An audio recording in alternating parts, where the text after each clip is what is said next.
Gente, novamente, bom dia a todos e a todas. Meu nome é Fernando Nogueira, eu sou coordenador de projetos de inovação pública da Secretaria Municipal de Inovação e Tecnologia e bem-vindos a todos ao mais um evento Diálogos Smith. Eu queria passar para fazer a abertura do evento a palavra ao secretário Daniel Annemberg. Bom dia a todos e a todas. É muito bom ver a casa cheia e com muita gente para mais um Diálogos Smith. Esse qual é, Fernando? É já o 11º. A gente tem feito, para quem é a primeira vez que vem, e espero que venha muitas outras vezes, a cada mês, na quinta-feira, primeira e segunda quinta-feira do mês, o Diálogos Smith, aqui nesse local, e a gente tem divulgado cada vez mais para a prefeitura inteira, porque a gente acha que é muito importante a gente poder ter um tempo, um espaço de reflexão em que a gente chama pessoas, as mais variadas, para falar um pouco sobre administração pública, sobre sociologia, antropologia, tecnologia da informação e muitas outras coisas, né? Aliás, teve gente que falou aqui sobre coisas que totalmente diferentes das novas tecnologias que estão chegando e que é muito importante para que a gente possa ouvir um pouquinho e poder interagir. Então, eu fico muito feliz, primeiro com a presença de todos vocês, já estamos fazendo o nosso merchan, né?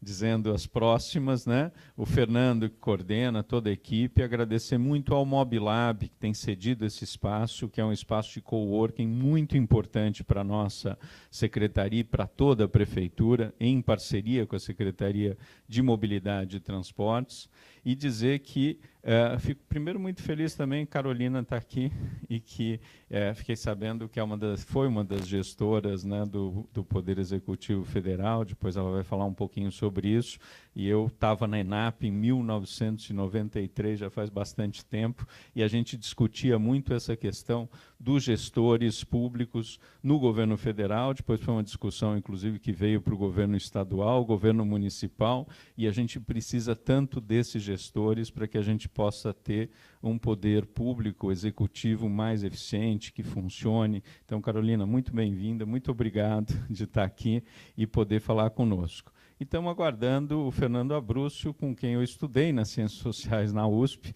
e ele, inclusive, foi a pessoa que me ajudou a decidir o que eu queria fazer da vida, o que eu não queria fazer da vida, porque eu percebi que o Fernando era fantástico como cientista político, cientista social, e eu disse, nunca vou conseguir ser que nem o Fernando, então é melhor fazer outra coisa. Então, ele me ajudou muito a decidir ir pela área da administração pública. Eu fiz Fundação Getúlio Vargas também, gostava muito também de administração pública, mas tanto ele, o Cláudio Couto e tantos outros eram tão bons, né, o Ricardo Senes, que eu disse, não, eles são muito melhores que eu, é melhor fazer outra coisa, porque eles são ótimos exemplos como cientistas políticos, como professores. O Fernando é um cara genial, gosto muito dele, mas atrasado, né? Enfim. Isso faz parte. Mas, de qualquer forma, muito obrigado pela presença de todos vocês. Eu vou ter que sair daqui a pouquinho, porque tenho que ir até Foz do Iguaçu fazer uma palestra, falar um pouquinho sobre o que a gente está fazendo aqui na Prefeitura, mas agradeço muito a presença e espero que a gente possa fazer muitas outras como essa. O que vocês tiverem também de sugestões, de temas, né, Fernando? Eu acho que o Fernando, que tem coordenado, e, aliás, a enorme equipe do Fernando, né? Quantas pessoas são? 2 pessoas, agradecer toda a equipe do Fernando nesse sentido, e, se tiverem sugestões, passar para o Fernando, para que o Fernando possa, nos próximos meses, a gente ter outros temas como esse. Tá certo? Eu vou devolver a palavra ao Fernando. Super obrigado. Obrigado, Carolina. E espero que a gente possa contar com você em outras oportunidades também. Tá bom? Obrigado, Daniel. Bom, obrigado, secretário, pelas palavras. Então, sem mais demoras, vamos começar então o evento. A gente vai com a Carolina Stuck. Como o Daniel falou, ela foi gestora pública federal por 10 anos, e, mais recentemente, está como professora doutora na Universidade Federal do ABC. Tá bom? Então, eu vou convidá-la a fazer as palavras, depois a gente segue com o Fernando, e, finalmente, a gente vai ter um debate com todo mundo. Obrigado. Você fica aqui comigo, não? Vamos sentar aqui, vamos bater papo, senão... Bom dia a todas e todos. Queria inicialmente parabenizar a Secretaria por essa iniciativa, parabenizar o secretário, a secretária adjunta Mariana, né, e agradecer muito o convite. É uma honra para mim. Na verdade, eu fui sortuda de poder estar aqui hoje, porque a professora Gabriela Lota está viajando, porque ela seria a estrela dessa mesa aqui, né? Ela e o Abruzzo fazem sempre uma dobrada muito interessante. Mas agradeço muito a oportunidade, né, e o convite. Bom, a proposta é a gente falar sobre desafios atuais dos gestores públicos atualmente no Brasil.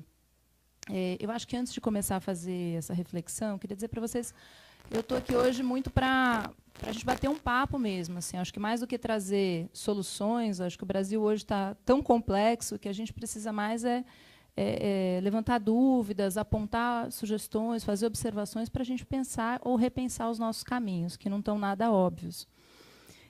E aí, para fazer essa reflexão, queria que vocês ficassem atentos para o meu lugar de fala, né? Então, assim, eu tenho uma formação em direito, então, óbvio que em alguns momentos eu vou puxar as minhas observações para aquilo que a minha formação identifica como problemas, desafios na gestão pública. Tenho essa experiência no governo federal, então os exemplos que eu vou trazer muitas vezes não são da experiência local, embora tenha tido uma experiência 2 anos aqui na Prefeitura de São Paulo, na Prefeitura na gestão Marta Suplicy. E dizer para vocês que assim, agora eu estou num lugar da academia, então tentando me distanciar dessas vivências, desse objeto, né, da gestão pública, e fazer algumas reflexões sobre isso. Então, é uma mistura disso, né, dessas experiências e dessa capacidade de análise que eu estou caminhando para fazer, né, porque ainda é muito recente a minha experiência na gestão pública, né, eu saí da carreira de gestora em 2017, faz um ano, estou completando um ano esse mês na Universidade Federal do ABC. Então, feitos esses preâmbulos para vocês entenderem de que lugar eu estou falando. Eu estruturei a reflexão em 3 pontos para a gente pensar um pouquinho os desafios da gestão pública. O primeiro deles é o clássico problema da relação entre burocracia e política. O segundo ponto é refletir sobre o nosso modelo de direito público, né, as influências do nosso direito administrativo, do nosso modelo de controle de constitucionalidade e o que isso implica para as questões de inovação e na questão dos controles que são feitos em relação aos atos da administração pública. E um terceiro ponto, que são os próprios controles burocráticos, estou chamando de controles burocráticos, que são aqueles controles exercidos pelas controladorias e tribunais de contas. Então, os controles burocráticos sobre a administração pública, né, porque existem outros tipos de controle. Então, mais do que apresentar caminhos e respostas em relação a esses pontos, eu vou problematizar, porque eu acho que talvez a gente fica procurando respostas simples e a gente esquece de refletir sobre algumas questões mais estruturantes. Acho que essa questão, né, pegando aí o primeiro ponto, essa questão entre burocracia, a relação... Está fazendo um barulho da posição? Essa relação entre burocracia e... burocracia, quando eu estou falando burocracia, os modelos de gestão pública, eu não estou falando necessariamente, né, da gestão burocrática, mesmo a nova gestão pública, outros modelos de gestão pública, elas têm uma relação, às vezes, muito dicotômica com a questão da política. Quando eu falo política, aqui eu estou falando, de fato, do jogo político, das regras político-partidárias, né, quer dizer, a disputa pelo voto, né, a legitimação pelo voto dos políticos, né. Então, essa relação entre gestores públicos e políticos. Eu acho que ainda há... e aí, enfim, pena que o Abruzzo não chegou, porque ele é o especialista nesse assunto, imagino que ele deva tocar. Mas o debate proposto pelo Fernando Abruzzo e pela Maria Rita Loureiro no livro, né, Burocracia e Política, né, os desafios, acho que é desafios do século XXI, é extremamente relevante para esse momento que a gente vive. Por quê? Porque a gente está vivendo no Brasil hoje com a crise política que a gente está vivendo, uma desvalorização da política. E quando a gente desvaloriza a política, a gente desvaloriza o voto, a gente desvaloriza a democracia, a gente desvaloriza o fundamento do Estado Democrático de Direito, que é a soberania popular. E isso é muito grave. Então, o risco aqui é a gente, nesse momento de vazio da política, quer dizer, não tem uma liderança, ninguém tem grande legitimidade pelo voto nesse momento no Brasil, é que o técnico, que a meritocracia se sobreponha à política, sendo que essas coisas nunca se separam totalmente, E não há, né, a gente percebe isso, é muito comum que isso aconteça, quer dizer, que o técnico seja visto como mais importante ou melhor do que o político, né, que o gestor público seja mais importante, seja mais dono da verdade do que o político que está disputando a política. Então, acho que é importante a gente ter essa reflexão, porque essas duas coisas têm que conviver e têm que conviver da forma mais harmônica possível. Né? O que a gente espera? Então, tem uma excessiva ainda valorização da meritocracia no Brasil, e o risco disso é não considerar a extrema desigualdade que existe na nossa sociedade e a gente não ter gestores públicos capazes de refletir a pluralidade de valores que existe na nossa sociedade. Então, é um desafio enorme a gente, como gestora pública, como gestores públicos, né, e falo porque já estive nesse lugar, conseguir entender os problemas públicos da perspectiva de todos os cidadãos dentro da sociedade brasileira. Isso é extremamente desafiador.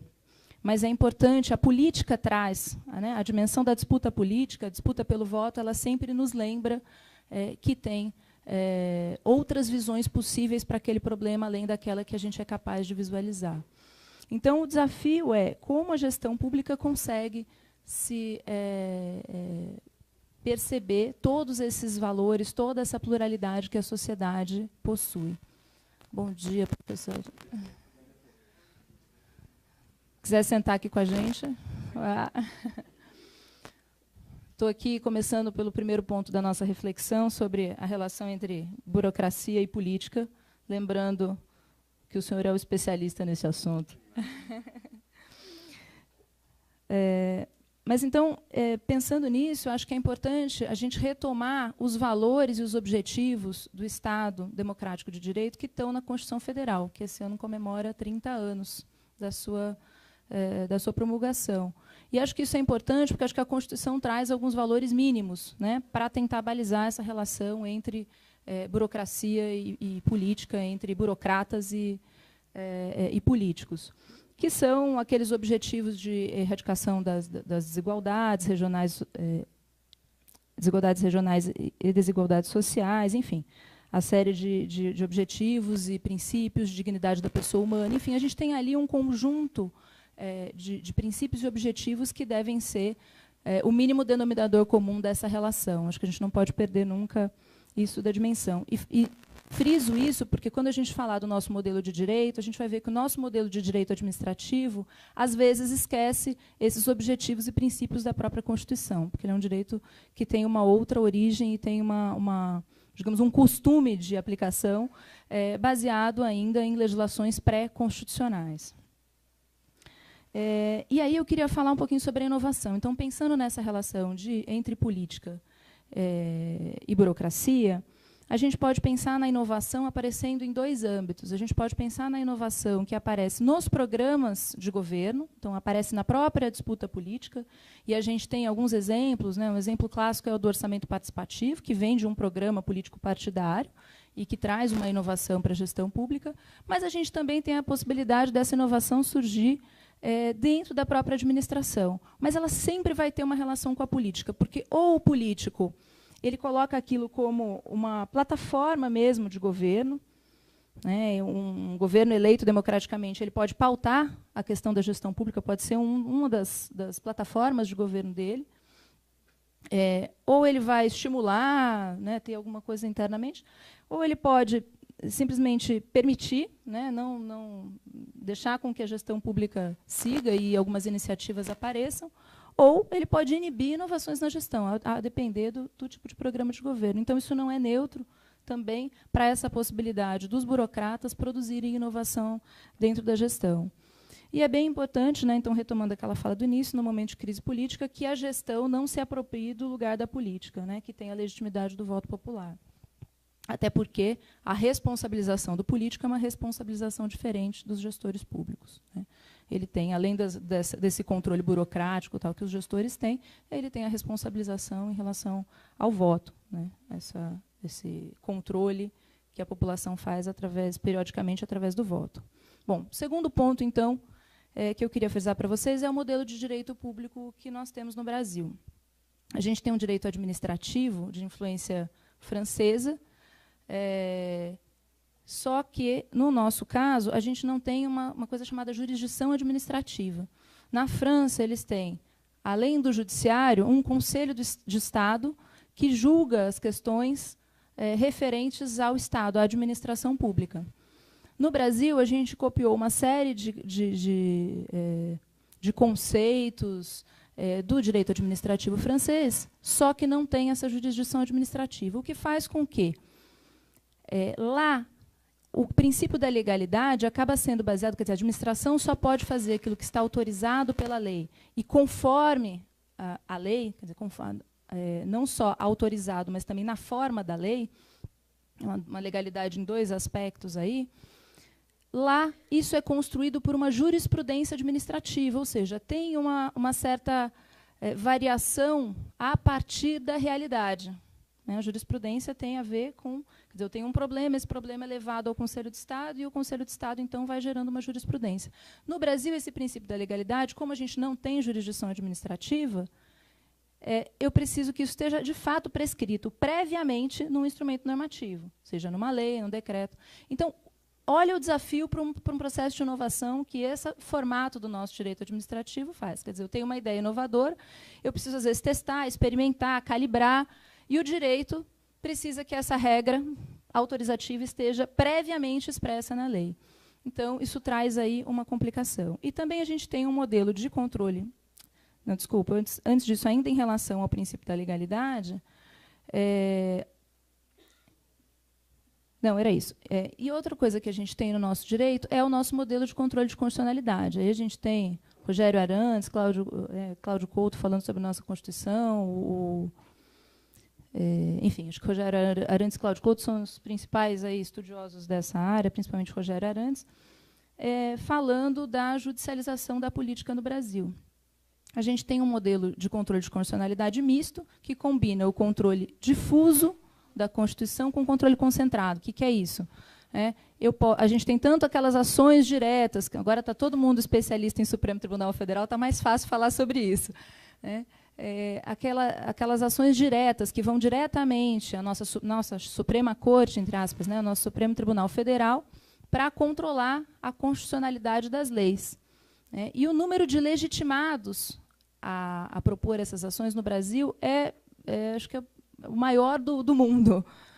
Então, onde se adota o modelo concentrado, e o principal país que tem esse modelo é a Áustria, o modelo austríaco, inspirado aí no Hans Kelsen, tem poucos legitimados a questionar a constitucionalidade das leis. E no Brasil a gente tem muitos legitimados. Além desse controle concentrado, a gente também tem o difuso, ou seja, qualquer juiz no Brasil pode, decidindo um litígio específico, um conflito específico entre duas partes, decidir pela não aplicação de uma lei porque ela é contrária à Constituição, porque ela é inconstitucional. Então, ele pode afastar a aplicação de uma lei, considerando que ela é inconstitucional.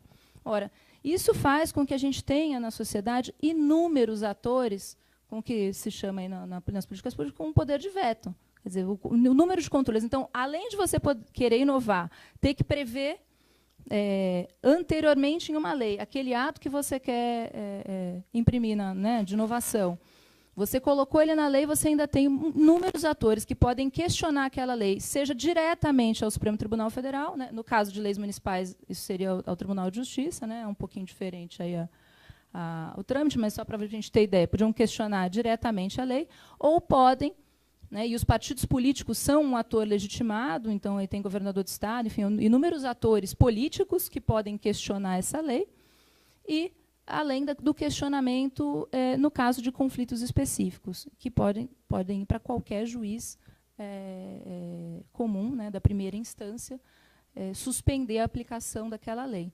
Então, vejam só que inovar não é nada fácil no modelo de direito público que a gente tem hoje no Brasil. Como inovar sem renovar as nossas regras.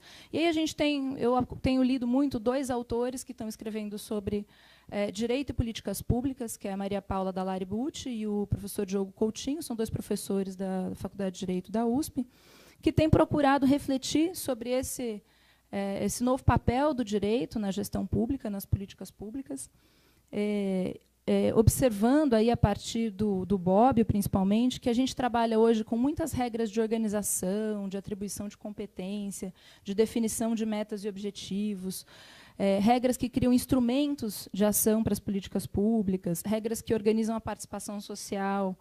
E, muito mais do que sanções punitivas, então, se você fizer uma coisa, você vai ser punido, você vai receber uma multa, sanções premiais, né? A gente tem trabalhado muito mais com a lógica de incentivos, né, especialmente quando a gente trabalha coordenação federativa, coordenação intergovernamental, você trabalha a lógica dos incentivos. E existe muito pouca discussão pelos ramos do direito, especialmente os ramos do direito público, sobre técnicas de melhorar esse tipo de regra.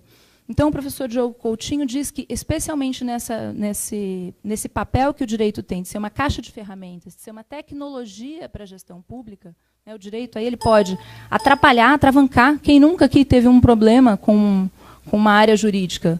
Né, eu passei a maior parte do tempo que eu tive na administração fazendo um trabalho que eu chamava de tradução entre a área técnica e a área jurídica. Né? Então, pegava a área que dizia, olha, a gente quer fazer isso, isso e isso. Transforma isso numa norma, numa portaria, num decreto. E aí ia para a área jurídica explicar o que era aquilo e tentar transformar aquilo numa técnica jurídica para poder aquilo se transformar numa norma. É extremamente difícil. É um trabalho difícil. Então, assim, quer dizer, que linguagem é essa que o direito tem que torna tão difícil esse tipo de aproximação? Então, ele diz que o direito teria que ter atributos de flexibilidade para poder servir a mais de uma finalidade. Então, quer dizer, essa ideia de que eu tenho que ter uma regra para cada coisa que eu for fazer dentro da administração, claramente não vai dar certo. Claramente não vai dar certo. Né? Você tem aquele monte de normas e aquilo começa a trombar uma coisa com a outra e não funciona.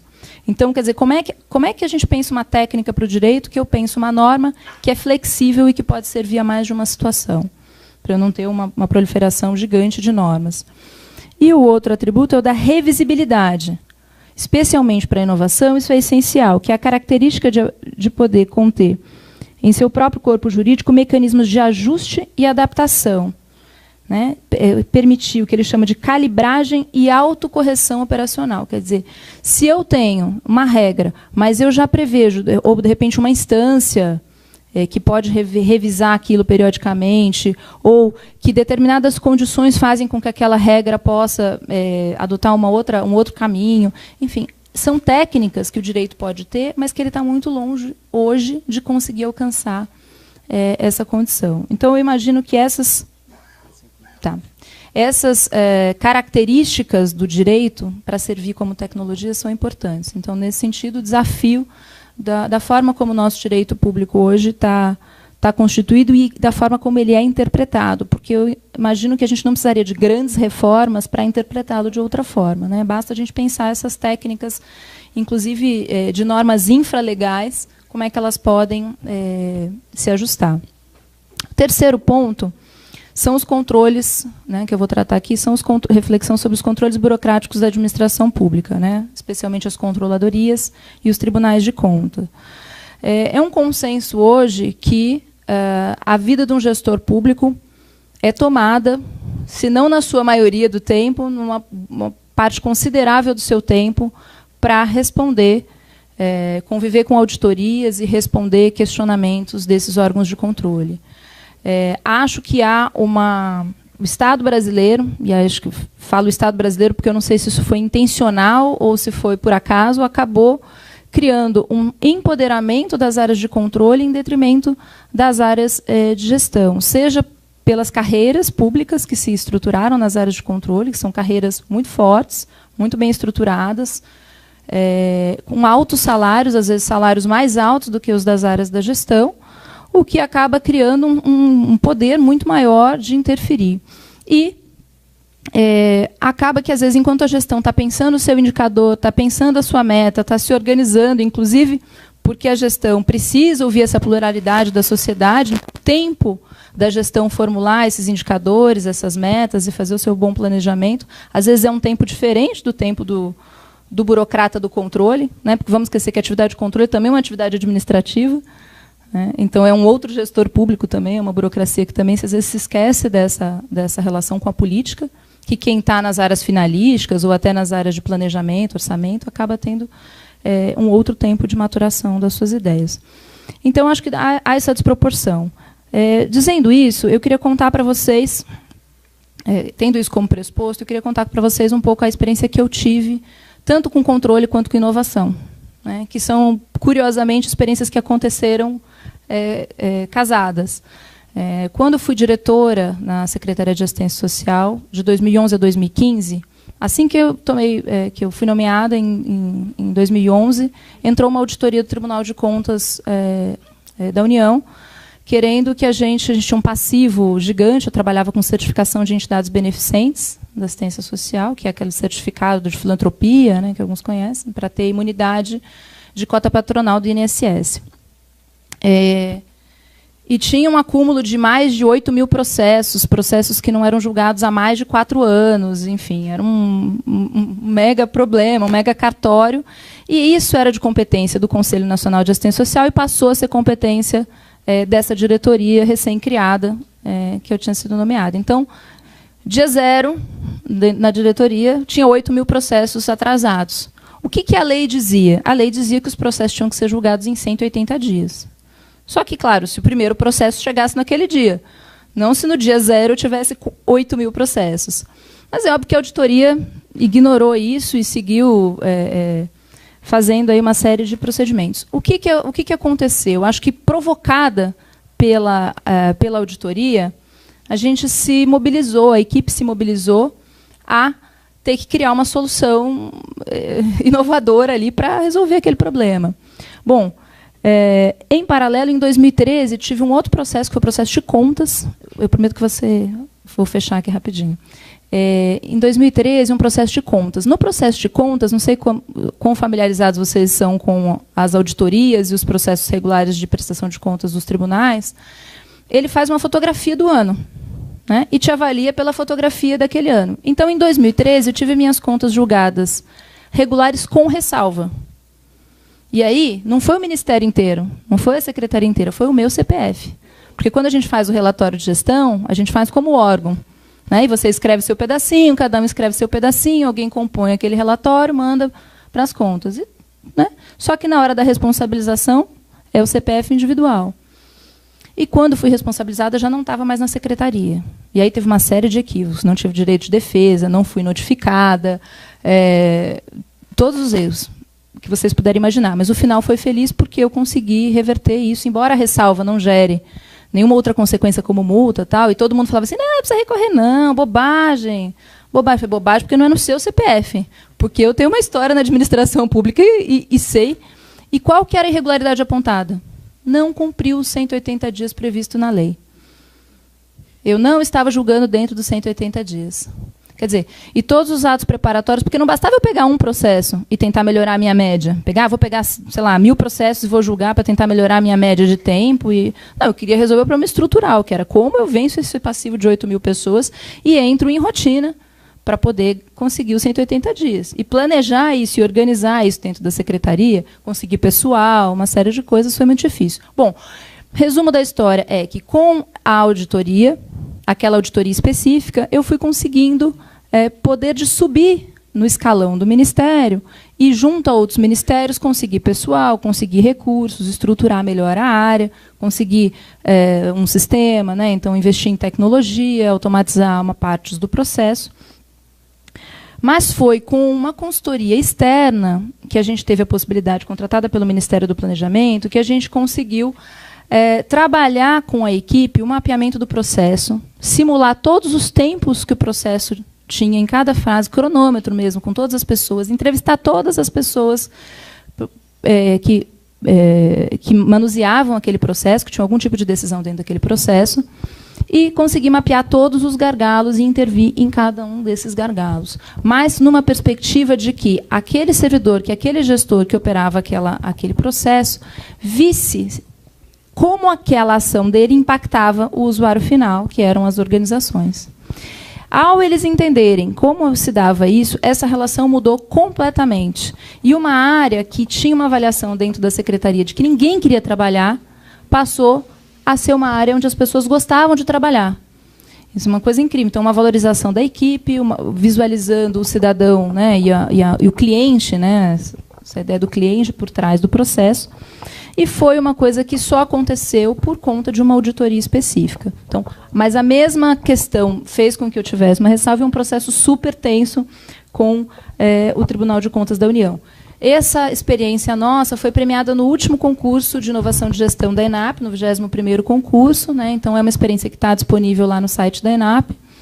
E que, enfim, a gente percebe que, às vezes, são pequenas, essas iniciativas que eu chamo aí, que são dentro da própria gestão, são iniciativas, às vezes, simples, de melhoria de processos, de informatização, de automatização, e que geram resultados muito relevantes. Então, elas não são menores, mas é óbvio que dentro elas precisam aí pelo menos desse endosso dos autogestores dentro dos órgãos. Então, enfim, depois fico à disposição para a gente conversar um pouco mais. Obrigada. Muito obrigado. Muito obrigado, Carolina. Muita coisa interessante, muita provocação, e é muito legal ver essa ligação que tem quando, enfim, alguém que combina, né, a academia, o direito, a prática da gestão, muita reflexão legal para a gente debater depois.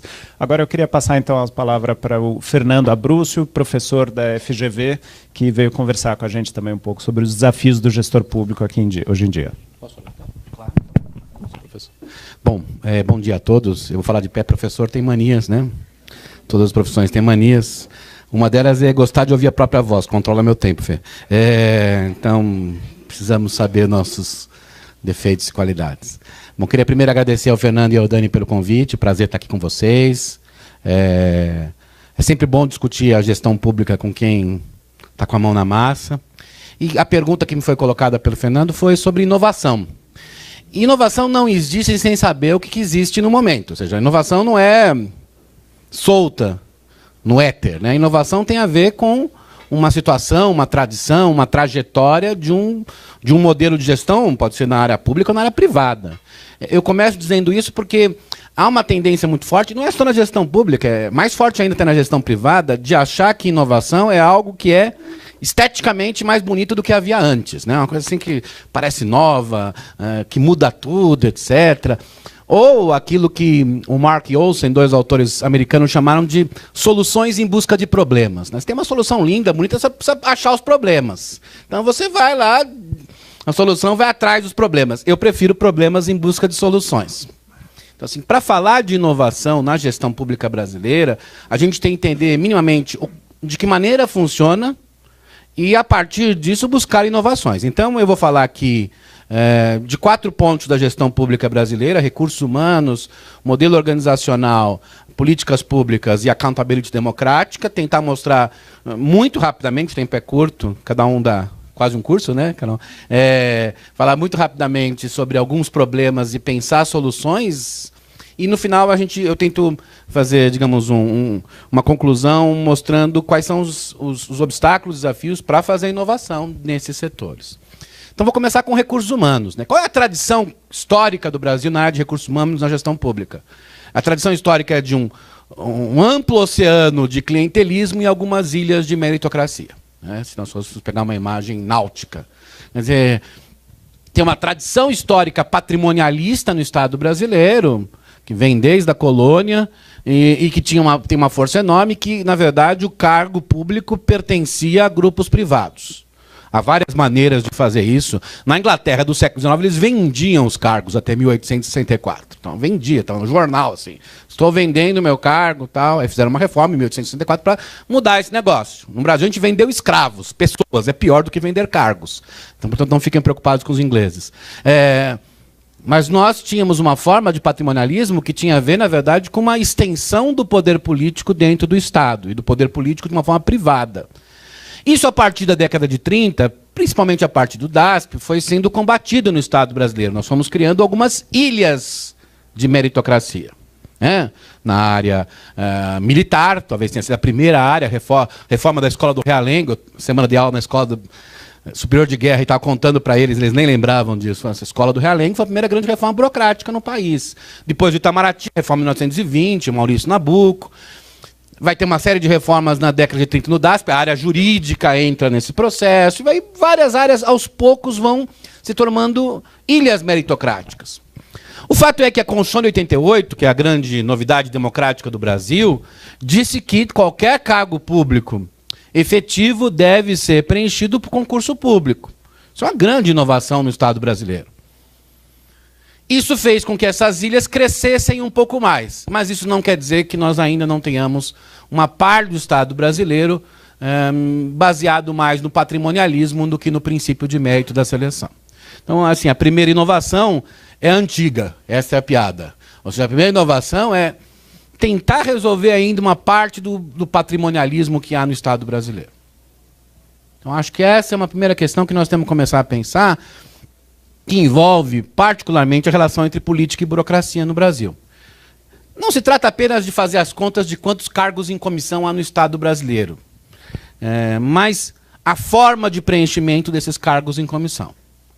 E no Brasil essa forma de preenchimento é intransparente, ela é muito vinculada a certos grupos privados, e nós precisamos inovar nisso. Se quiserem ver um caso interessante, o caso do Chile é um caso interessante, o caso da Nova Zelândia. Há vários casos interessantes que criaram mecanismos de certificação, de tornar mais pública a seleção dos cargos em comissão.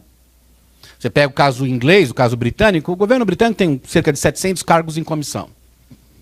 Número razoável. Uma parte desses cargos públicos tem que se colocar anúncio nos jornais anunciando: este cargo está à disputa, mande seu currículo, etc, etc.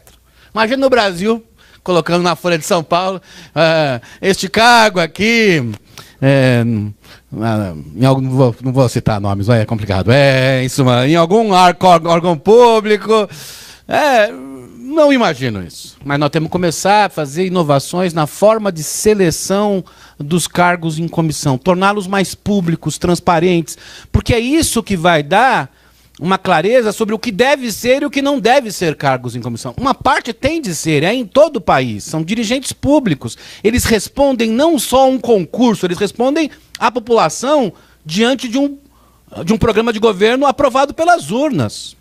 No Brasil, hoje a gente está achando que esse negócio de urnas, voto, não serve para nada. Eu fico muito preocupado.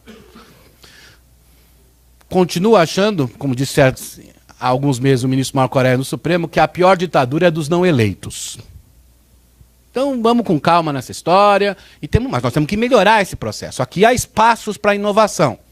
Eu não vou dizer qual inovação exata, eu falei caso Nova Zelândia, Chile, formas de certificação, de tornar mais pública a seleção dos cargos em comissão.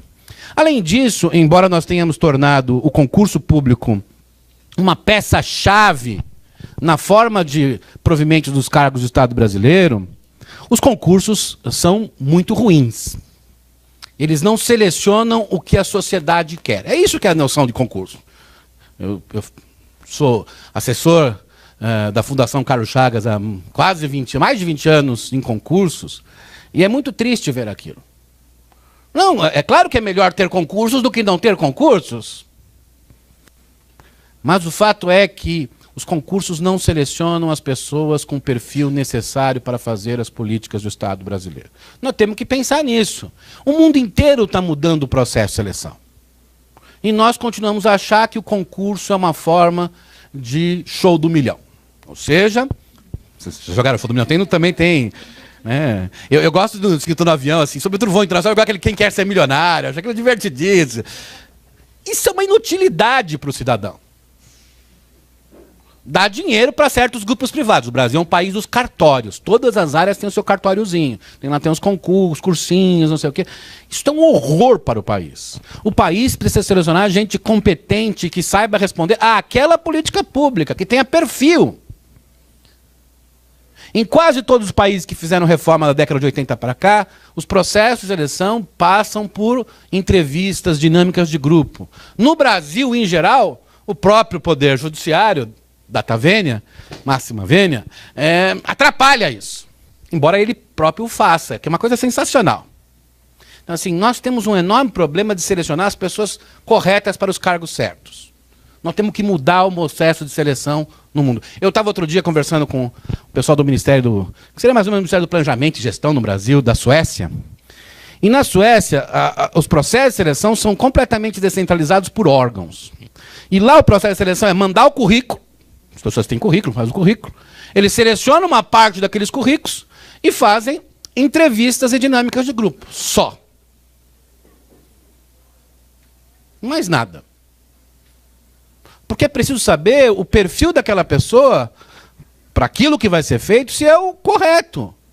Acho muito complicado, me perdoem se o argumento parece ser preconceituoso do ponto de vista etário, há algumas decisões que as pessoas precisam ter experiência.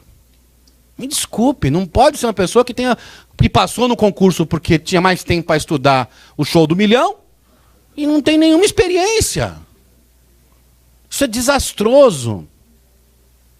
Então nós temos que mudar a forma de seleção no Estado brasileiro, procurar outras experiências, encontrar... Gente, o Estado de São Paulo fez recentemente, porque por uma vergonha, por mais de 20 anos manteve, né, um número de quase 50 mil professores temporários. Professor temporário por 20 anos é uma contradição em termos.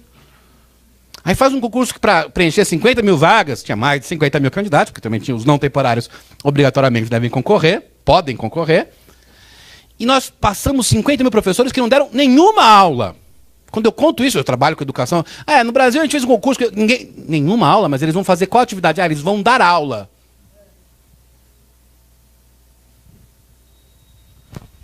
A única coisa que deve ser mais bem avaliada num concurso de professor é se ele sabe dar aula. Não importa os títulos, currículos, doutorados, etc.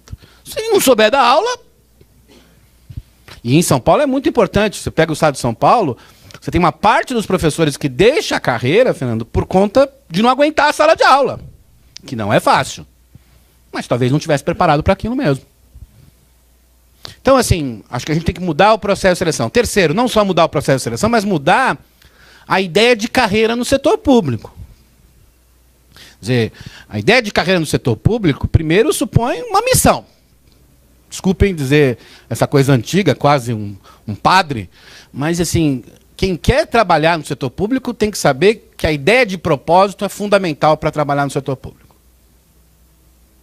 Meus alunos da administração pública, se vocês entraram por esta porta, não vou falar como Dante no inferno, mas vocês entraram por essa porta, eu acho que parte disso se deve ao fato que vocês querem enfrentar enormes desafios. Se vocês não quiserem enfrentar enormes desafios, tchau, façam outro curso.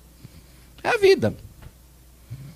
Não sei quem é mais feliz ou mais infeliz, mas envolve uma certa ideia de missão. E acho que no Brasil a ideia do concurso público, sobre a ideia da carreira pública, virou pular de carreiras com maior ou menor salário. Eu dou aula para a ENAP desde 1992, quando o sujeito estava lá, o professor Daniel. E assim, eu vi essa história. Isso é um desastre para os cidadãos.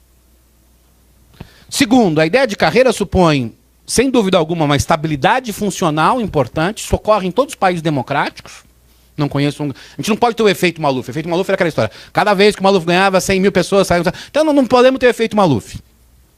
Mas também, o que nós precisamos ter uma estabilidade funcional, mas uma estabilidade funcional que seja baseada numa contínua avaliação do desempenho do setor público.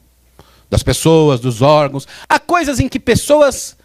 é melhor avaliar pessoas. Há coisas em que é melhor avaliar equipes. E há coisas que é melhor avaliar órgãos. Depende do tipo de coisa. Bônus, por exemplo. Geralmente, a pior coisa é dar bônus individual. Você gera mais gaming.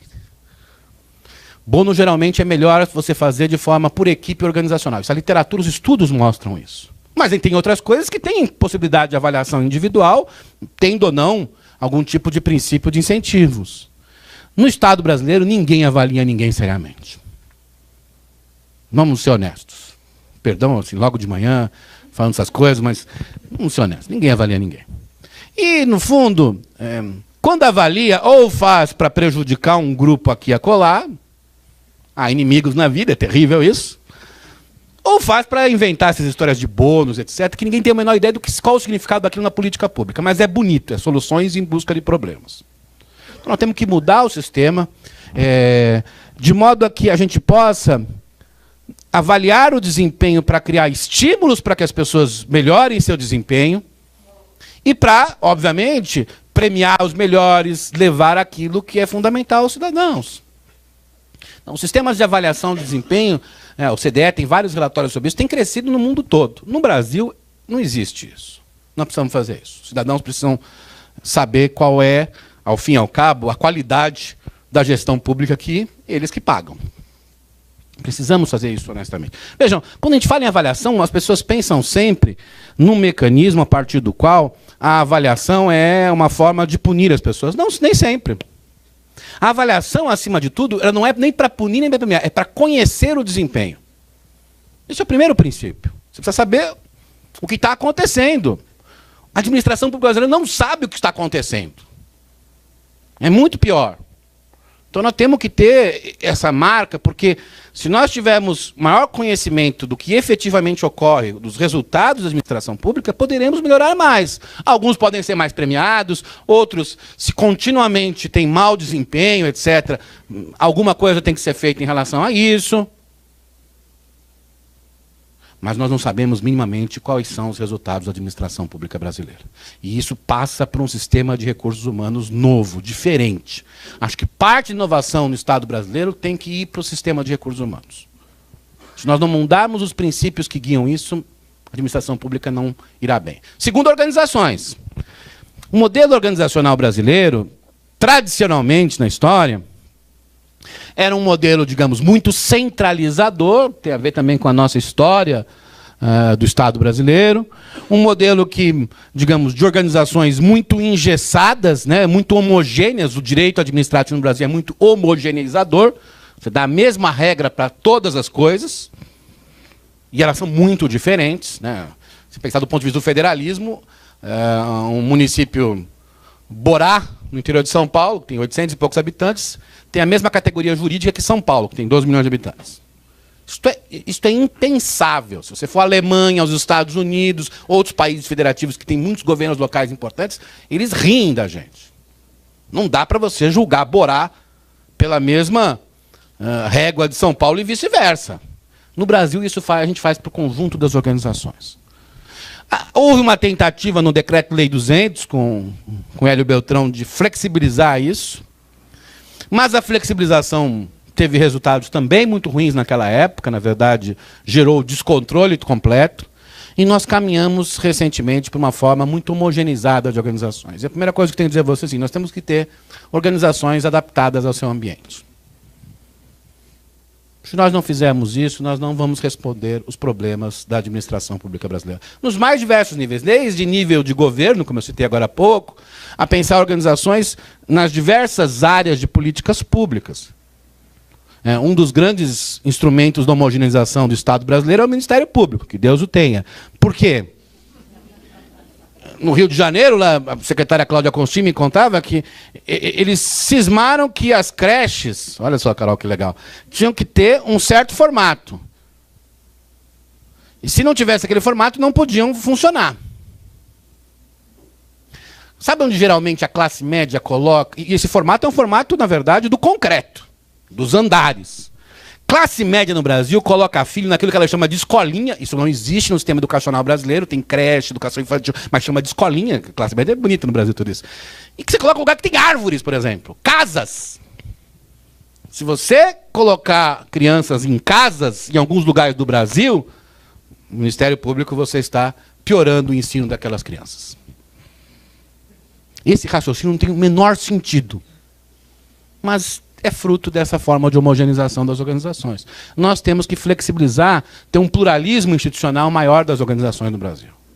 Nós temos que desburocratizar o Estado brasileiro. O Estado brasileiro é um conjunto, um cipoal de regras, normas, etc., que servem, sobretudo, para criar cartórios. Tem o cartório dos juristas, o cartório dos cartórios mesmo, o cartório do grupo...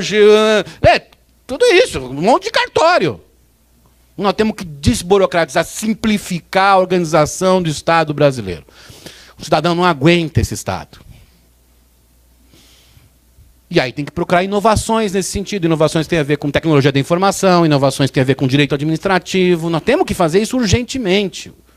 Quando se fala que o Estado é pesado no Brasil, alguns pensam que tem a ver com os tributos. Não, se você olhar em relação à receita, em relação ao PIB, o Brasil está bem abaixo da média do OCDE. Então tem a ver com o número de funcionários públicos? Depende, não necessariamente. Também você olha os indicadores internacionais. O Estado brasileiro é pesado porque ele funciona com um cipoal de regras e cartórios. De dentro e de fora do Estado público. É isso. Os empresários que hoje no Brasil viraram liberais foram os que foram ao BNDES. São os mesmos. A Riachuelo foi ao BNDES. Vamos falar direto a coisa. E para chegar ao BNDES, tem que ultrapassar todos esses povos. Se você só ultrapassa, você pagar alguém que vai ser o teu despachante. É isso. Nós temos que mudar esse modelo organizacional. Do ponto de vista das políticas públicas, o Fernando já está me acelerando aqui, esse negócio é terrível, né? Você fala demais, hein, cara? Do ponto de vista das políticas públicas, nós temos que ter políticas públicas em que o cidadão possa saber, de início, quais são suas metas, quais vão ser os mecanismos que as políticas públicas vão usar para alcançar aquelas metas. Nós não temos isso no Brasil. A própria ideia de um plano de metas que a Câmara Municipal criou em São Paulo, acho que foi um avanço, foi um grande avanço, mas ainda não é a melhor forma, da maneira como é estruturada, para mostrar ao cidadão como funcionam as políticas públicas. Que é a coisa mais importante, mais do que cumprir a folha agora, 43%, né, do plano. Isso é irrisório. Mais do que isso, as políticas públicas no Brasil precisam ter uma melhor articulação entre formulação e implementação. Há um enorme fosso entre quem formula e quem implementa nas políticas públicas no Brasil. E política pública funciona na ponta. Educação funciona na escola. Saúde funciona no hospital, na UBS, sei lá, na estrutura final. Assistência no CRAS. Se você tiver um fosso entre formulação e implementação, não vai funcionar. Inovação é para isso, é para resolver esse fosso, não é porque é bonito. Eu fiz um negócio que é bem bonito. Né? Mas, no caso de políticas públicas, a gente tem que começar a ter um olhar mais dos propósitos das políticas públicas, pensando no problema coletivo. Pensem, por exemplo, em juventude. Juventude é um problema coletivo, sobretudo nas regiões metropolitanas no Brasil, os dados mostram isso. Nós estamos hoje aumentando a evasão escolar no ensino médio, aumentando a taxa de homicídios feita ou recebida por jovens, geralmente jovens negros da periferia. Isso é a juventude do Brasil. Ora, para isso, não haverá uma única política pública sozinha que vai resolver. É preciso ter um olhar do problema e, a partir do problema, construir a setorialização. Nós fazemos sempre o contrário, construímos a partir do setor e depois buscamos o problema. Essa é uma inovação fundamental. Nós temos um problema de juventude como tem um problema de primeira infância. Primeira infância é muito importante porque se você dá as condições de desenvolvimento da primeira infância, há muito mais chances, o Heckman ganhou um prêmio Nobel escrevendo sobre isso, para as crianças se desenvolverem melhor no futuro. E nossa primeira infância é desarticulada. Eu trabalho muito com escola, eu vou entrevistar o diretor de escola, a primeira pergunta que eu faço é, você sabe onde é o CRAS daqui da região? Ninguém sabe. CRAS, o que é isso? Não sabe. Não fiquem preocupados, se eu for falar com a diretora do CRAS, talvez ela não saiba o nome do diretor da escola ali ao lado. Então temos que mudar e inovar nisso. E o último ponto, antes que o Fernando acabe com as minhas palavras, a accountability democrática. Veja, nós temos que tornar, de fato, o Estado mais transparente, fazer com que os governos possam responder mais à sociedade. Acho que houve avanços no Brasil nos últimos anos, mas ainda há muitos problemas. A lei de acesso à informação foi um enorme avanço, mas para que a gente seja mais transparente, mais democrático, é fundamental que o Estado se organize previamente para ser democrático. Porque o que a lei mostra é que o Estado não é organizado para isso. Então tem um passo anterior à lei de acesso à informação que temos que pensar. Como é que organizar o Estado para ele ser mais permeável à sociedade? Como tornar mais transparentes as políticas públicas? Como melhorar os controles? Eu não vou falar muito, a Carol já contou o seu caso, na verdade. Né? Esta é a minha história. Né? O Brasil está com um enorme desequilíbrio entre controle e gestão. Há um belo livro do Christoph Pollitt chamado Legalidade ou Desempenho, em que ele analisa as reformas do controle na Europa, nos países da OCDE, na verdade, na década de 90 e na década passada. A tese dele é o seguinte, os países que tiveram melhores resultados foram aqueles que fizeram a reforma da gestão antes da reforma do controle. Essa é a tese central. O que o Brasil fez foi fortalecer gigantescamente o controle sem fazer a reforma da gestão. Vai dar errado. Ou seja, a gente está procurando corrupto de todos os lugares. Acho que tem um ali dentro daquele armário, inclusive. E as políticas públicas vão piorar. Eu fui lá na Escola Superior de Guerra, alguém falou assim, corrupção no Brasil. Não, para mim a manchete de hoje é o valor. mortalidade infantil para de cair no Brasil. Isso é muito mais importante com isso. Desculpe, vocês não vão resolver a partir disso. E o controle tem um poder enorme, desmedido no Brasil. Se a gente não resolver isso, nós teremos o nosso Erdogan. Erdogan, o famoso ditador da Turquia, que acabou com os órgãos de controle lá. Por quê? Porque os cidadãos quiseram. É paradoxal isso. Se a gente não reequilibrar essa situação, nós não vamos produzir melhores políticas públicas. E mais, eu acho que boa parte dos cargos de controle deveria, na verdade, esse dinheiro ser usado com cargos de gestão. São pessoas muito qualificadas do Tribunal de Contas da União, inclusive eles estão fazendo o plano do Ministério do Planejamento, achei uma ideia ótima recentemente, mostra que não temos governo. Falei, melhor, fui lá, eles me chamam, eles são loucos, melhor, transfere os funcionários que tem salário de entrada de R$18 mil no Tribunal de Contas da União para o governo federal e faz políticas públicas. O dinheiro vai ser mais bem gasto. Aí, professor, mas não fiz concurso para isso. Eu falei, você fez concurso para ganhar mais salário, não para isso ou aquilo. É isso.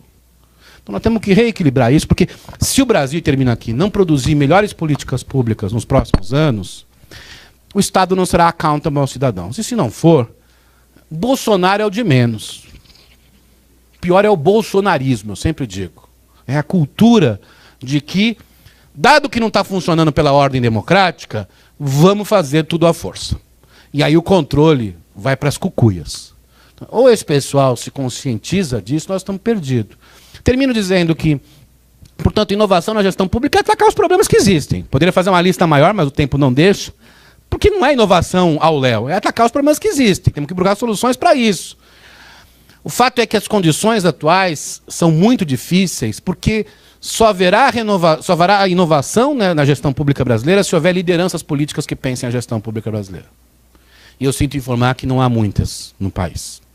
E mais, como o discurso hoje é um discurso de despolitizar, que algum técnico sábio, trancado em algum poder judiciário do país, vai resolver o problema, e esses caras não querem se meter em política pública de jeito nenhum, porque senão perde o auxílio moradia.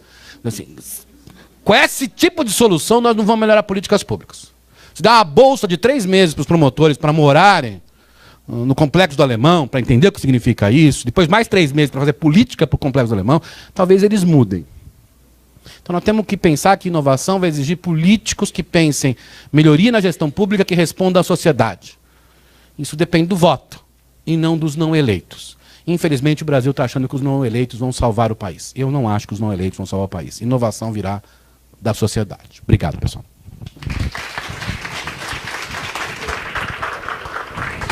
Obrigado, Fernando.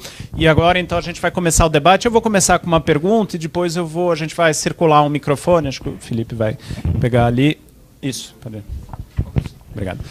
Eu queria começar com uma pergunta para a Caroline, também, Fernando, o Abruzzo fica à vontade para comentar. A gente teve recentemente aprovado no governo federal um novo PL que está mexendo bastante, que tem a ideia bastante de mexer essa questão entre o controle e a possibilidade de ação do gestor público. Então, eu queria que a gente debatesse isso um pouquinho e depois abrir para todo mundo. Quem quiser fazer pergunta, só levantar a mão e o Felipe passa o microfone, por favor. Bom, provocada por essa questão do Fernando, eu acompanhei um pouquinho pelos jornais, confesso que não acompanhei muito, até porque acho que eu tenho um pessimismo meu em relação a esse assunto, e fui ler, então, a lei, né, que deu origem à Lei 13.655, de 2018, né, um PL que foi apresentado em abril de 2017 e tramitou muito rapidamente, com pouquíssimo debate, seja dentro do Congresso, e nenhum debate com a sociedade, inclusive com os órgãos que são afetados. E, antes de fazer uma análise mais sobre o que ele contém aqui, eu confesso que eu li os vetos, li as razões de veto, tentei achar alguns pareceres jurídicos, assim, e a discussão está num nível muito corporativo, né? Assim, quer dizer, a AGU, os órgãos de controle não querem, porque, enfim, tem uma certa perda de poder aí, são questões muito técnicas, muito jurídicas, de modelo processual. Mas eu acho que o contexto político que a gente vive, uma lei desse tipo, ela vem num contexto de desresponsabilização. Então, a princípio, ela me parece... Assim, eu tenho um certo receio de uma lei que vem atropeladamente, sem muito debate, tentar no momento em que a responsabilização no Brasil é seletiva, ou há gestores públicos tentando se livrar de responsabilização, então tenho um certo receio disso. E, lendo os dispositivos, então, são algumas coisas sobre interpretação. Então, fala que ela trata de disposições sobre segurança jurídica e eficiência na criação e aplicação do direito público. Bom, esses princípios já existem no direito público, quer dizer, tem princípios na Constituição, no Código de Processo, então, assim, não me parece que tem grandes novidades aqui. E, quando os órgãos de controle decidem interpretar do seu modo, eles vão continuar tendo os respaldos, né? Então, assim, a gente já teve uma série de leis, exemplo, as leis que tratam de transferências fundo a fundo, né, na saúde, na assistência social. Tem um debate gigante com os tribunais de contas para entender que são recursos que, embora arrecadados pela União, quando transferidos para o poder local, eles incorporam o orçamento desses entes subnacionais e que esses entes é que devem responder sobre esse recurso. Não, o Tribunal de Contas vai lá no artigo 70, 71 da Constituição e diz: cada real que sair do cofre do governo federal eu vou perseguir e vou acompanhar esse caminho todo e vou julgar tanto o gestor federal quanto o gestor local. Então, não transfere a competência para os órgãos de controle. Então, quer dizer, eu posso fazer toda uma mudança de princípios, falar que eu estou aumentando a segurança jurídica, mas tem uma interpretação lá que está tão cristalizada que eu não acho que são esses princípios, essa nova forma de interpretar trazida por essa lei, que vai resolver os problemas dos gestores públicos. Essa relação está desequilibrada. Então, eu não vejo nessa lei, então, e eu acho um problema, quer dizer, vir nesse momento político e ter esse contexto de desresponsabilização, que eu acho que é perigoso, né? Eu acho que, na verdade, é reequilibrar as forças, e, na verdade, a gente devia estar gastando o nosso tempo, se a gente está com um problema com o controle, a gente devia estar tentando equilibrar aí um certo controle. Falar em controle social parece a coisa dos conselhos, não é disso que eu estou falando, é o investimento da transparência ativa. É com esse investimento na transparência ativa, nos mecanismos da lei de acesso à informação, o Estado se organizando para isso, é que a gente consegue inverter um pouco, porque aí quem está recebendo aquele serviço na ponta pode ter um outro tipo de controle que se contraponha a essa fúria de multas e coisas. Só um parênteses sobre isso, porque eu tive ao mesmo tempo que eu tive uma experiência positiva nesse processo de contas, eu tive uma colega, uma gestora que trabalhou comigo, que tomou uma multa de R$14 mil. E R$14 mil para um servidor público, né, que tem um salário médio, é uma multa razoável. E motivo para a pessoa nunca mais voltar para a gestão pública. Então, acho que a gente está vivendo um processo de expulsar boas pessoas dos altos cargos da gestão pública, né, pessoas sérias. Isso é muito... A gente precisa pensar como reverter isso, mas... sou um pouco pessimista em relação a essa lei ter algum tipo de efeito nesse sentido. Eu acompanhei um pouco essa discussão, né? O projeto é do senador Anastasia, e, na verdade, quem foi a cabeça do projeto é o Carlos Ari Sonsfeld, né? Eu acho que a ideia é muito boa, acho que a ideia é muito correta, nós temos que reequilibrar e tal, mas houve uma série de limites na própria redação da lei, porque o Congresso está acuado. Qualquer coisa que o Congresso colocasse ali para tentar reequilibrar mais fática e enfaticamente na lei, não passaria. Ia ser aquele caos e a imprensa abraçaria isso. Afinal, a imprensa não sabe o que está acontecendo com cidadãos pobres no Brasil.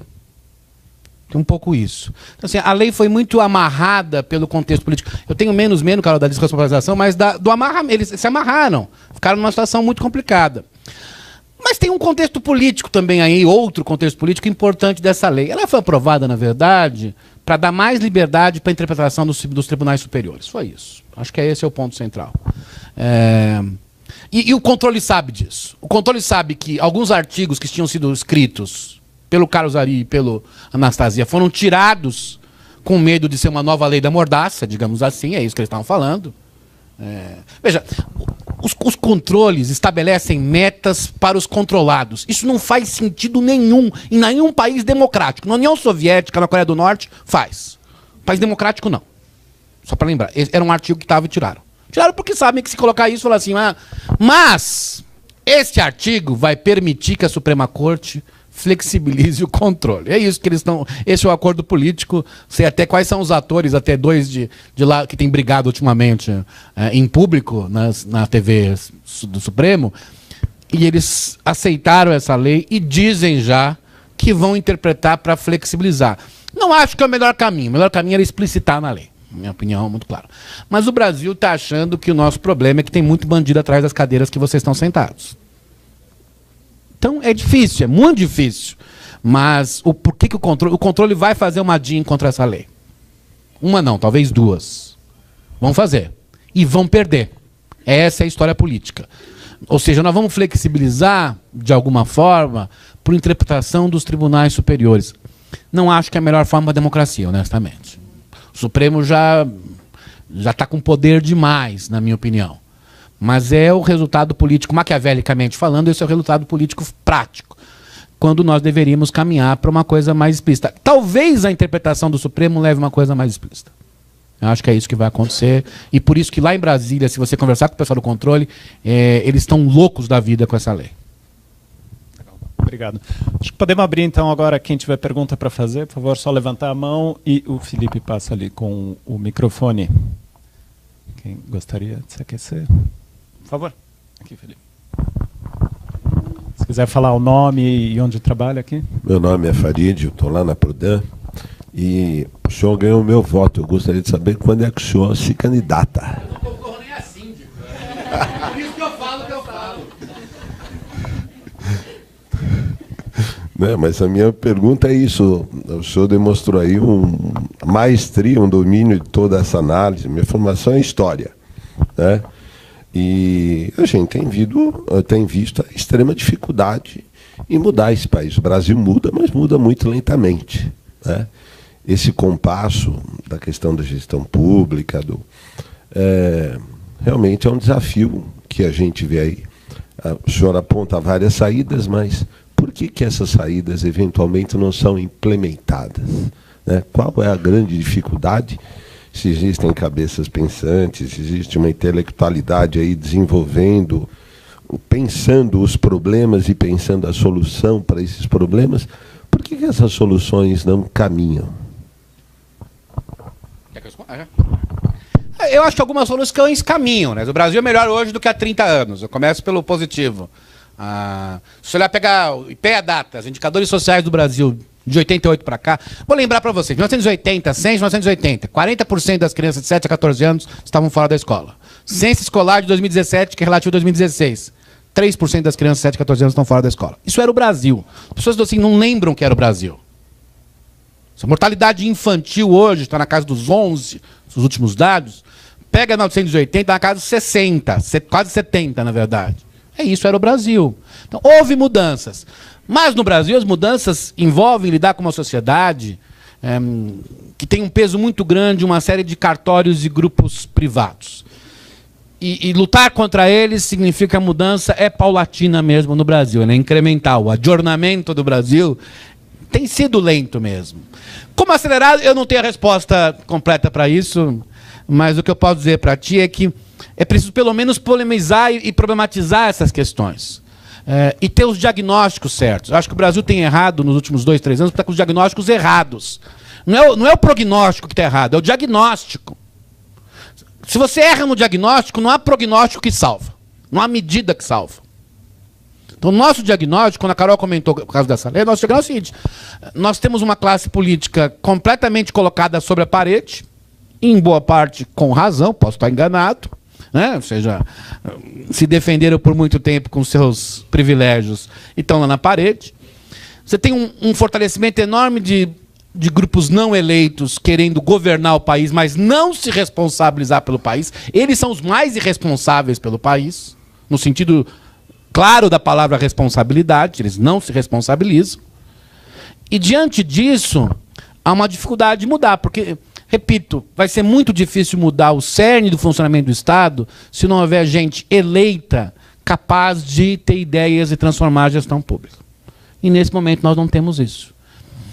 Quando isto vai acontecer, I have no idea, não sei. Mas acho que é preciso pressionar nesse sentido. A melhor resposta que eu posso te dar é essa, e realmente eu não concorro nem a síndico mesmo. Eles me transformaram em chefe de departamento sem eu querer, quer dizer, é terrível essas coisas, mas aí eu vou andando. Obrigado. Mais questões? Temos aí? Pois não.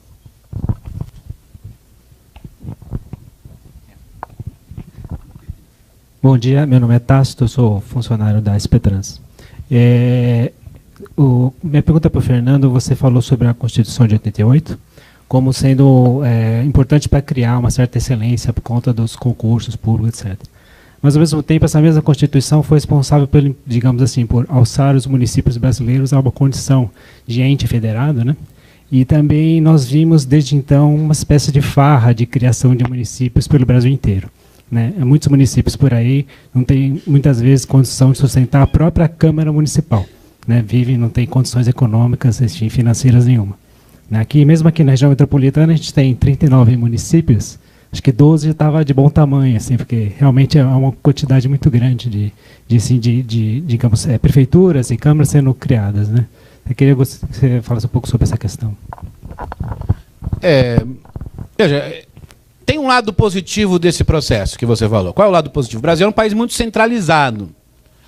Se você achar que um dos maiores perigos do Brasil é quando os escritórios do governo federal se fecham em Brasília com pessoas dentro. Porque elas têm ideias. E elas acham que vão fazer uma ideia para todo o país. No governo Dilma inventaram a ideia de uma creche com o mesmo modelo do Oiapoque ao Chuí. Um desastre. Tem 3 mil não funcionando. O mesmo modelo. No Acre, a mesma construção do que ali no oeste de Santa Catarina, onde neva. Assim, um pouco da descentralização foi positiva nesse sentido. Aí eu vou para o outro lado. Claro que o Brasil, e esse processo foi muito forte entre 89 e 96, quando houve uma lei, a emenda Jobim, que vem do próprio, que reduziu o aumento do número de municípios. Nós tivemos uma proliferação. Acho muito difícil agora a gente simplesmente reduzir. Vai ser um processo político muito mais difícil. Acho mais fácil. A Alemanha tem 8 mil comunas, tem mais municípios que o Brasil. O que eles fazem? 8 mil comunas, né, tem comuna com 100 habitantes. O que eles fazem? Boa parte da governança das políticas públicas, e a própria resposta representativa é por CRAs, é por consórcio, para usar o termo brasileiro. O condado nos Estados Unidos. Ou seja, vários países do mundo, em vez de reduzir esses governos locais e sua identidade local, criaram, dentro das políticas públicas e nos princípios de representação, governos intermediários, formas de coligação governamental. Isso é muito importante em alguns lugares. Por exemplo, nós temos vários tipos de cooperação intermunicipal no Brasil. Você tem ADES, Arranjo de Desenvolvimento e Educação. A Chapada na Bahia é uma das regiões mais pobres do estado da Bahia e tem como região o melhor delta de DH, de DEB, melhor melhoria de DEB no país. Se você olhar assim, seja distribuir na curva de resultados de DEB, a região com mais, digamos, que está acima da renda per capita, da média da renda per capita do Brasil, que tem melhor desempenho educacional no Brasil, é o noroeste do Paraná, onde não só eles têm um consórcio, uma associação de 1970, como eles agora têm secretário regional de educação. Aliás, escolhido num processo público, seleção pública. Então, estas formas são muito importantes. Quais são os desafios? O primeiro desafio são nossos amigos do controle, de novo. Eles odeiam isso, porque é mais difícil controlar. Eles querem ter o controle procedimental, dizer para o paciente o que ele deve fazer antes que ele faça. Então, assim, atrapalha muito. Nós criamos uma lei dos consórcios que eu acho que está errada, porque, na verdade, ela não incentiva o consórcio, totalmente errada. Ela não serviu para o que ela queria. Serviu para, pelo menos, colocar o problema na agenda. Isso é bom, tem um lado bom. Mas está errada. E os tribunais de contas odeiam isso. Se a gente não criar uma forma de descentralização com regionalização de políticas públicas, vai dar errado. A gente não vai implementar, por exemplo, a base curricular nacional comum. Nós não vamos implementar se não fizer por regionalização. Saúde, regionalização é melhor para o hospital, por exemplo. Então, assim, esta é a forma. Há obstáculos jurídicos, há obstáculos políticos também. Porque regionalizar é dividir o poder. Então tinha que ter incentivos mais claros para isso no Brasil. Por exemplo, na lei de resíduos sólidos, só recebe, que foi uma lei feita pelo Leonardo Jardim e pelo Paulo Teixeira, gente de partidos diferentes e adversários. Na lei de resíduos sólidos só recebe dinheiro de transferências voluntárias da União quem tem um consórcio. O que aconteceu no país? Cresceram os consórcios e os prefeitos aceitaram dividir o poder, porque quando vem dinheiro a gente até divide o poder. Então acho que tem que melhorar essa forma, isso resolveria boa parte dos problemas de políticas públicas do ponto de vista territorial no Brasil. E acho que a lei nesse sentido... E a interpretação da lei... Né, vejam, uma parte dos nossos juristas acharam que consórcio poderia significar um novo nível de governo. Eles são ignorantes de direito comparado. Eu escrevi isso. Você vai visitar a Alemanha, eles têm. O ministro Gilmar Mendes fala que baseia-se fundamentalmente no direito alemão. Está lá, está escrito. Nos Estados Unidos tem. O ministro Barroso tem uma grande, digamos, aceitação de toda a história do direito americano. Então, é ignorância de direito comparado, me desculpa. Então, acho que nós temos que mudar um pouco essa interpretação, porque sem regionalizar políticas públicas, dada a desigualdade territorial do país, nós não vamos resolver os problemas. Acho que só um fator que complica isso, acho, no Brasil, é a questão de que cada setor, cada política específica tem uma divisão de competências entre os entes federados. E aí, quando você vai ter esse consorciamento, então, para cada política tem um desenho de regionalização. E aí, nessa ideia de atacar um problema público, né, primeiro olhar para o problema e depois tentar fazer o desenho setorial, isso se torna muito, muito complexo. Então, teria que ter também uma reforma dos sistemas, né? Acho que isso começou a se ensaiar em algum momento. Por exemplo, o sistema educacional completamente diferente do sistema educacional e da assistência na relação federativa. E isso cria uma complicação gigante na hora de operar isso no âmbito local e do consorciamento também. Obrigado, Carolina. Mais questões?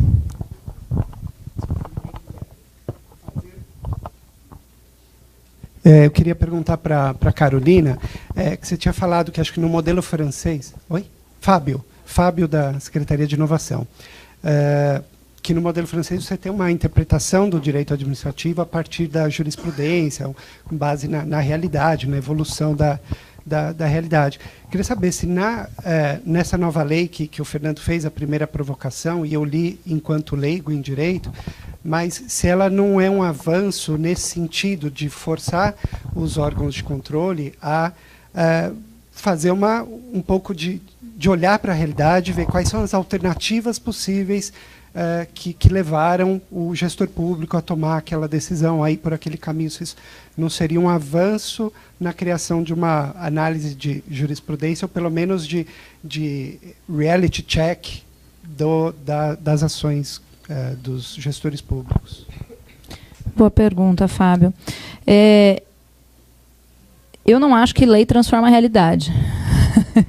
Então, assim, eu acho que a lei tem um dispositivo que permite isso, né, que é a ideia dos regulamentos, súmulas administrativas, respostas a consultas, mas acho que isso já era possível hoje. E assim, em alguns momentos, eu, dentro da administração, buscava isso, buscava formular consultas para os órgãos jurídicos, até para o Tribunal de Contas. Teve um momento em que eu quis formular uma consulta para o Tribunal de Contas, é super difícil, só ministro pode formular. E tinha um trâmite lá que era super difícil essa consulta ser aceita.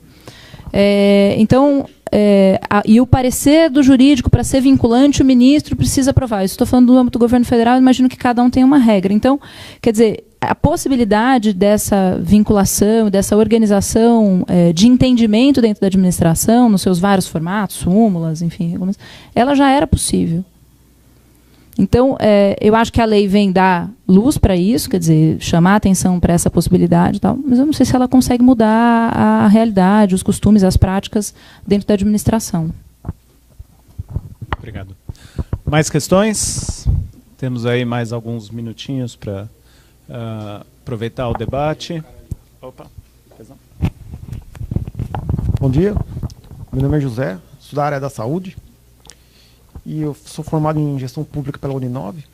E um tema muito discutido na faculdade que a gente tinha, que eram funcionários públicos de várias esferas lá, é em relação ao que o senhor citou, a avaliação do desempenho. Muitos de nós lá percebemos que ele é usado também como arma pelo gestor. Né? Eu queria saber do senhor a visão que o senhor tem. Veja, a melhor maneira de você montar a avaliação de desempenho é montar uma múltipla avaliação de desempenho. Né? Alguns chamam de 360. Eu não sei quantos graus, na verdade, isso significa em termos múltiplos. Né? Eu sempre brinco com isso. Né? Mas, de todo modo, uma avaliação múltipla.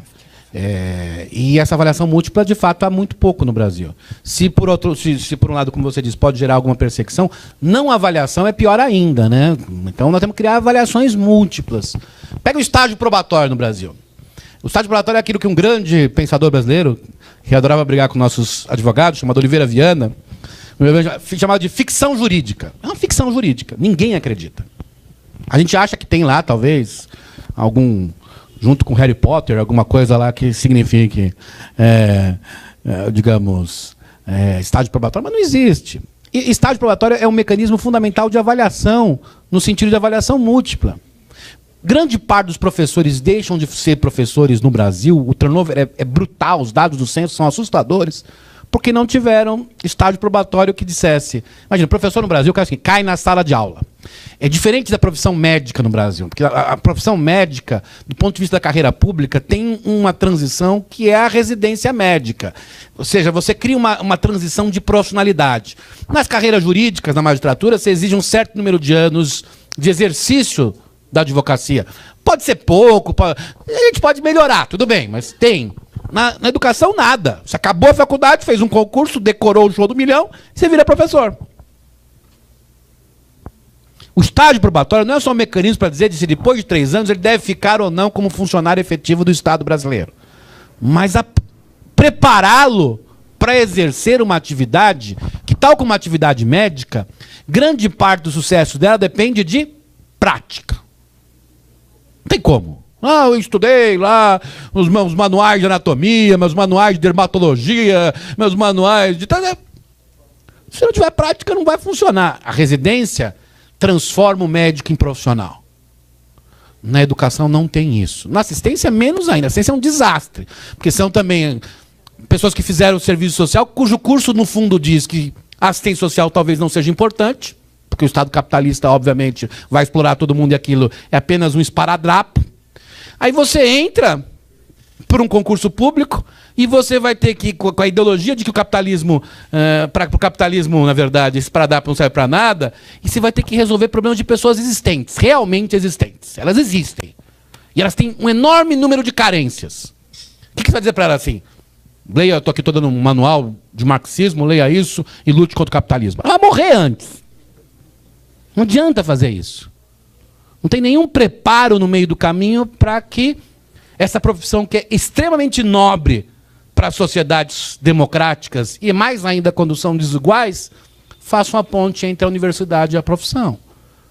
O estágio probatório deveria servir para isso. É claro que depois de 3 anos, imagina-se que aqueles que não têm um bom desempenho devam ser demitidos, como em qualquer lugar do mundo. Como me contou, nesse seminário que eu estava, um funcionário público sueco, ele era de alto escalão, e ele me contou a história dele. Ele entrou num concurso lá, num processo de seleção com entrevista. Lá você tem avaliações contínuas. Se você tiver 3 avaliações contínuas ruins, na verdade dá mais ou menos 6 ou 7 anos, você pode ser demitido. Ele foi demitido, prestou outro concurso, passou e virou o 2º homem no ministério. Ele falou assim, é porque aquela lá eu não tinha a menor habilidade e competência para aquela função. Para essa eu tenho. Imagina alguém falar isso no Brasil. Porque se o cara for demitido no Brasil, é melhor mandá-lo para o exílio. O Brasil ainda não entendeu que as pessoas, ao longo da vida, vão descobrindo as suas competências. A gente sabe fazer muita coisa e não sabe fazer outras coisas. A vida é assim. E que, portanto, aquela avaliação não é para levá-lo... O Brasil é o país que acha que todo mundo tem que ser preso, né? Por isso que o PCC agradece. Quer dizer, essa ideia doida de justiça no Brasil. Não, cara, pode ser que não seja competente para aquilo. Na área educacional, isso é muito grande. Mas o cara pode ser que não seja competente professor, mas depois ele volta, faz um mestrado, doutorado e vira professor da universidade. Qual é melhor, qual é pior? Não tem. Então, assim, no Brasil, a gente tem que adotar a avaliação, uma avaliação múltipla, para mostrar que existem competências, habilidades diferentes, e que, por vezes, você não pode estar habilitado para aquilo, por alguma razão, mas pode estar habilitado para outra coisa. Não tem nenhuma vergonha social nisso. Vergonha social é o pacto da mediocridade que a gente fez. Em que todo mundo se engana. Isso é que transforma o Estado brasileiro em pouco efetivo para os cidadãos. Mais perguntas? Enquanto o pessoal vai pensando, eu queria propor uma pergunta também, já estamos começando a caminhar para o final. Tanto a Carolina quanto o Abrúcio estão, enfim, envolvidos com cursos que cresceram muito de gestão pública, políticas públicas, administração pública. Isso é um cenário razoavelmente novo no Brasil, né? Sei lá, 10, 15 anos atrás a gente tinha poucos cursos de graduação nessa área. Eu queria ver um pouquinho da visão de vocês, o que vocês acham que isso vai trazer, já está trazendo e vai trazer para o Estado, enfim, essa multiplicação de cursos, se a gente pode ter um pouquinho de vento de esperanças aí, otimismo. Bom, eu sou recém-chegada lá na UFABC nesse curso, mas para mim é uma experiência super interessante, exatamente porque eu não venho, né, da administração pública para uma área que vai trabalhar as políticas públicas nessa perspectiva interdisciplinar. E acho que tem tido aí um movimento grande do campo de públicas, né, se organizando e tentando sistematizar esse conhecimento e trocas, que acho bastante importante. A gente tem um perfil de aluno formado na Universidade Federal do ABC que tem tido uma alta empregabilidade nos governos aí. Claro que assim, com a diminuição dos concursos públicos, a gente também, o curso perde um pouquinho de prestígio, porque as pessoas imaginam que o emprego é só no setor público.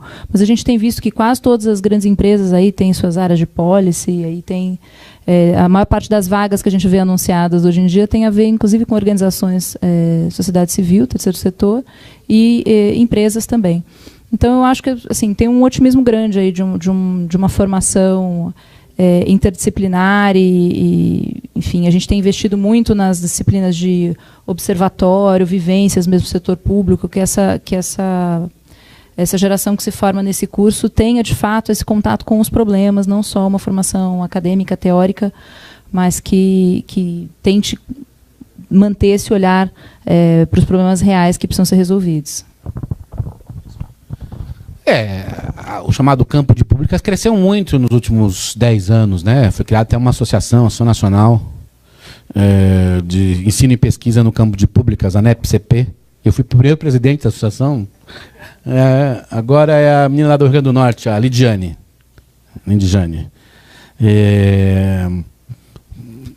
Eles erraram na primeira escolha, mas no resto continuaram bem. Mas assim, acho que é muito importante. A gente está formando capital humano para trabalhar num setor público ampliado, que é terceiro setor, empreendedorismo social, governos, organismos internacionais, relações entre público e privado. Tem um conjunto enorme. O setor público ampliado é muito maior do que governo, né? Nós estamos formando capital humano, mas isso não basta, né? O país está formando capital humano em várias coisas e o capital humano não está sendo absorvido. Boa parte dos nossos alunos das melhores universidades de engenharia estão indo trabalhar no mercado financeiro. Nada contra o mercado financeiro e nada contra a escolha individual desses caras.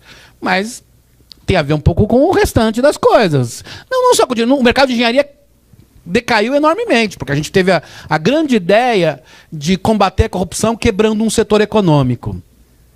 Aí depois não sabe por que teve recessão. Aí não sabe que o crescimento... Não... Aí os economistas, meus amigos lá, não, mas esse crescimento vai dar 3% esse ano, eu olhei assim, não vai dar. Quebrou o setor econômico que mais mobilizava mão de obra e crescimento de curto prazo. Isso significa que nós vamos demorar mais 3 anos para crescer razoavelmente. E a gente achou legal. Porque nós somos inteligentes. Porque nós prendemos e vamos eleger o Bolsonaro. É isso essa ideia. Assim, nós temos que pensar que é preciso formar capital humano, mas tem, digamos, um contexto no qual o capital humano se insere. De fato, no terceiro setor tem tido muito emprego para a área de públicas. Meus alunos, a maioria hoje vai para o terceiro setor, os alunos da GV. Mas eu acho que precisava fazer outras coisas. Por exemplo, reformar a gestão pública. Quer dizer, antes de começar a fazer grandes concursos, eu estou fazendo uma provocação, né? Reformar a gestão pública. O Brasil vai ter, até 2022, 50%, na verdade 52% dos professores estaduais no Brasil vão se aposentar até 2022. Isso é gigantesco, não é? Então vamos começar a fazer concurso para substituir esses 50%. Eu falei, calma, primeiro mude a carreira de professor no Brasil. Porque se não mudar a estrutura, boa parte vai fazer, vai desistir, vai ter mau desempenho. Tem que mudar. Tem que mudar a formação inicial, mudar a relação entre prática e ensino, criar um novo mecanismo de carreira em que o professor não seja só professor. Professor de escola pública no Brasil, se quiser ganhar dinheiro, tem que ir para a secretaria. Isso é abominável. Isso é abominável. Se o professor é bom, ele tem que ganhar dinheiro sendo professor.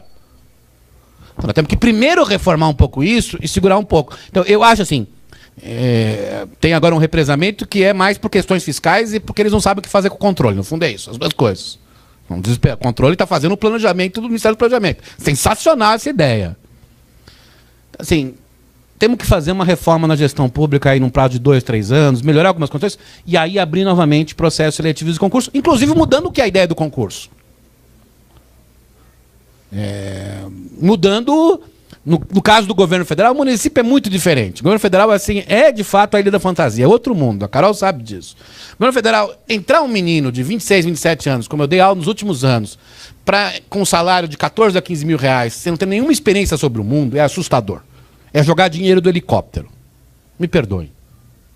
E nós criamos as regras para isso. Eu tive uma aluna com 25 anos de idade na ENAP, carreira de gestor, chegou para mim, professor, eu pensei que eu estivesse morto. Eu falei, mas o que aconteceu? Você viu alguma notícia no jornal? O que aconteceu? Não, porque eu li os livros, pareciam uns livros antigos seus, tal. A mulher, na verdade, a menina nunca teve experiência nada da vida. Ela ficou, se formou, se trancou num cursinho, ficou 12 horas naquilo, e ela estava completamente alienada sobre o que era o Brasil, na verdade, na prática. Então, assim, nós temos que mudar nós estamos produzindo capital humano, Fê, acho que é isso. Mas tem que mudar algumas coisas. No caso da nossa área de campo de públicas, por exemplo, tem que fazer reforma da gestão pública para que a gente possa potencializar o capital humano. Esses meninos que formam com 24, 25 anos do FBC, se ele entrar num lugar ganhando 5 mil reais de salário, que já é muito, gente, você pensar para essa idade, e que ao final da carreira ele ganha 30 mil, eu não vejo nenhum problema, depois de 35 anos de carreira. Mas ele entrar ganhando 14 mil, e em alguns lugares assim, o leque salarial é de 14 a 18, isso não existe. Assim, depois de 10 anos de carreira, você fala assim, eu não vou fazer mais nada na minha vida, porque o leque salarial acabou, etc. É isto. A gente tem que mexer nessas coisas, porque tem muita gente habilidosa, talentosa nesses cursos. Eu posso estar enganado, o Fernando também dá aula, assim, tem muita gente talentosa, só que o ambiente explica muito nossos talentos. Então eu acho que isso seria muito importante. E eu apoio o campo de públicas regularmente. Legal. Bom, obrigado. Acho que está no momento da gente encerrar, então eu gostaria de novamente agradecer a presença de todo mundo, os nossos dois palestrantes, o Abrúcio e a Carolina, e convidá-los a todos. No próximo mês a gente vai ter mais uma edição, em breve vocês vão receber pelo e-mail da Prefeitura. Muito obrigado.